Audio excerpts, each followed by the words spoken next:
All right. Hello, everybody. Today I'm going to be talking about topic C.1 of the IB Biology curriculum. To start off, I'm going to do a little bit of a review because this topic is all about ecology, like the full C topic is about ecology. And I want to emphasize that ecology is the study of organisms and how they interact with each other and their environment. And C.1 basically talks about all those interactions.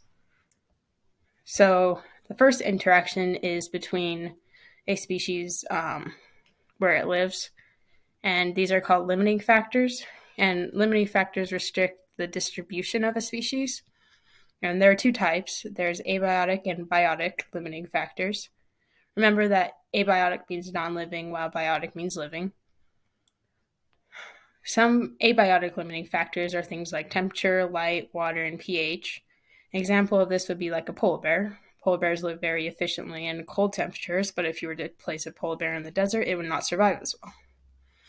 Some biotic limiting factors are things like competition, organism relationships, and symbiosis.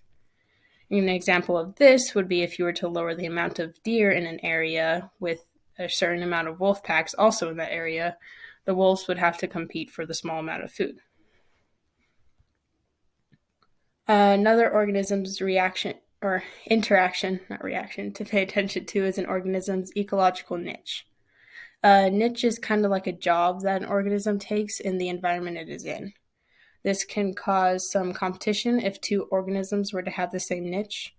Either the two organisms fight for the niche and one can end up with it, or the organisms can share the same niche but in different regions. This picture up here, which if it would let me, yes, shows different kinds of warblers, and they have the same niche being birds that feed on certain things, but they all live in different areas of the tree, so they don't affect each other. All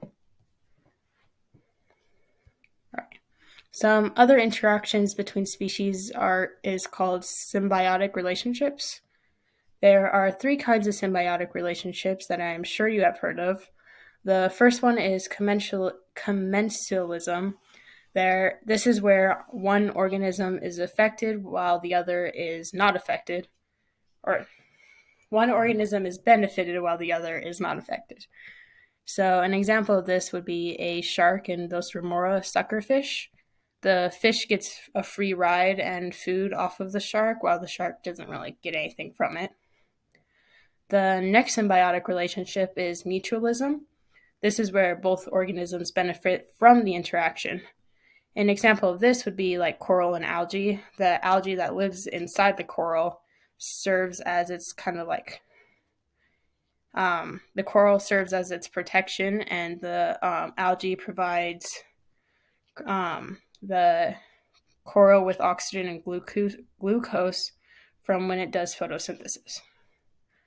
The last symbiotic relationship is called parasitism, like the parasitism. This is where one organism is benefited while the other is harmed. And an example of this would be like a parasite of any animal. The parasite gets food while the animal starves. It basically steals the animal's food. All right. An interaction an organism has with its environment comes from the food it eats. Both predation and herbivory explains how an organism eats. Predation is where one organism feeds on another to get its energy, and herbivory is where the organism only eats plants. Shown on this graph down here, you can kind of see it. Here, predation shows a pattern of both the prey and the predator and the prey.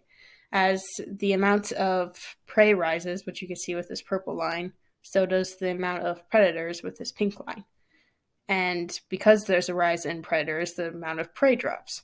And because the amount of prey drops, the amount of predators drop. And that cycle just repeats itself. Okay.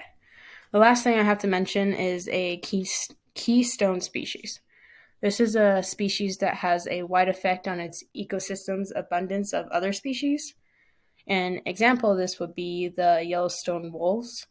The wolves were disappearing and because of this, the entire ecosystem shut down. Because the wolves were eating the elk in the area, there was too many elks, and the elks were eating all the plants.